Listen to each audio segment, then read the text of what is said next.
mzee Simeoni pamoja na Ana ambaye alikuwa ni mjane walikaa hekaluni usiku na mchana, wanaomba kwa ajili ya kwa Yesu Kristo. Na akikuwa kipya siku moja au mwaka mmoja, ilikuwa ni miaka mingi, lakini walikaza kuomba kwa sababu tayari wana neno walipewa ambao limegeuka kuwa tarajio kwao, ambao liliwabadilisha kuomba kile itwapo leo, mpaka Yesu Kristo alipotokea kupitia tumbo la Mariamu.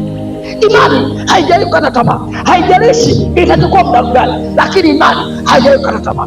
Na kinachojenga maisha ya Mkristo sio kitu kingine isipokuwa imani, kwa sababu hata habari ya ujio wa Yesu Kristo ni habari ambayo tulisikia tangu tukiwa watoto.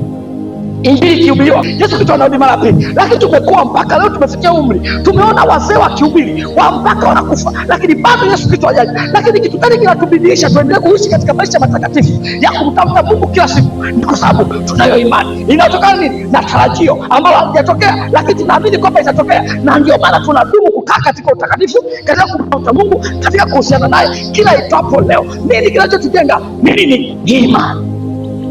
Ndio maana ukiingia ndani ya maisha ya Mkristo ukaondoa imani, maanake umemua. Kinachokufanya uitwe Mkristo ni imani thabiti juu ya Mungu aliye hai na juu ya ahadi alizokuahidi, ambazo zinaongoza maisha yako na kushipu mfumo wa maisha yako yawe. Ukiona mtu aombi, imani imepungua. Ukiona aombi kwa ajili ya watoto wake, imani imepungua. Ukiona aombi kwa ajili ya biashara, imani imepungua. Ukiona aombi kwa habari ya maisha yake akiwa, imani imepungua. Na Biblia inazungumza wazi kabisa jamani, maombi sio tu kwamba yanakupa majibu. Maombi yanakujenga wewe uimarishwe, wewe na Mungu usinakoweze kuimarishwa. Waebrania 11:6, pasipo imani haiwezekani kumpendeza, na kila amwendeaye lazima aamini kwamba yupo na uwapa thawabu wale wamwombao. Manake ni kwamba moja kati ya kitu kinachotengeneza uhusiano wetu na Mungu uweze kuwa imara ni imani.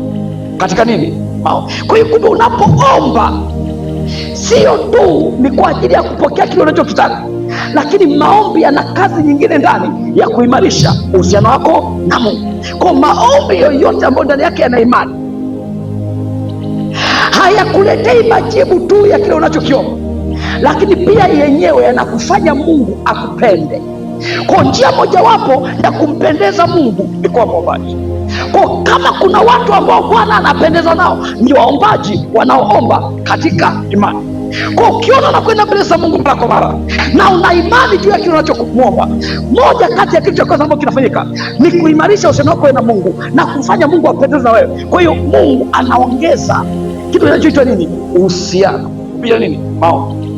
Kwa ukitaka uwe na uhusiano bora na Bwana, uwe na maombi ya imani. Ndio maana pasipo imani haiwezekani kufanyaje? Kumpendeza. Kwa unapofanya maombi ya kiimani, ndani yake kuna kitu kinaitwa upendo wako na nani? Na Mungu. Unafanyaje? Unaimarisha. Kwa ndio maana unaweza ukaomba jambo fulani mwaka wa kwanza, mwaka wa pili, mwaka wa tatu, haujalipata majibu yake, lakini kinachotengenezeka uhusiano wako na Mungu unazidi kuimarika. Kwa nini? Kwa sababu maombi yanapofanyika sio tu kwamba yanakuletea lile unaloomba, lakini cha kwanza yanaimarisha uhusiano wako na nani? Na Mungu. Na wakati mwingine maombi ya kuombea gari, maombi ya kuombea nyumba, maombi ya kuombea watoto wako yanatengeneza uimarishwaji wa uhusiano wako na Mungu, kiasi ambacho hata kabla hujaona majibu kule, lakini ile nguvu ya mahusiano inasababisha uanze kuyashinda majaribu mengine yanayokuja kupitia maombi uliokuwa unaombea kitu kingine. Kwani kwa sababu maombi sio tu yanaleta majibu kule ulikokuwa unaomba, bali pia yanakuimarisha wewe na Mungu kiasi cha kuweza kushinda majaribu na changamoto zingine ambazo hazihusiani na kile ulichokuomba, kwa sababu uhusiano wako umeimarishwa.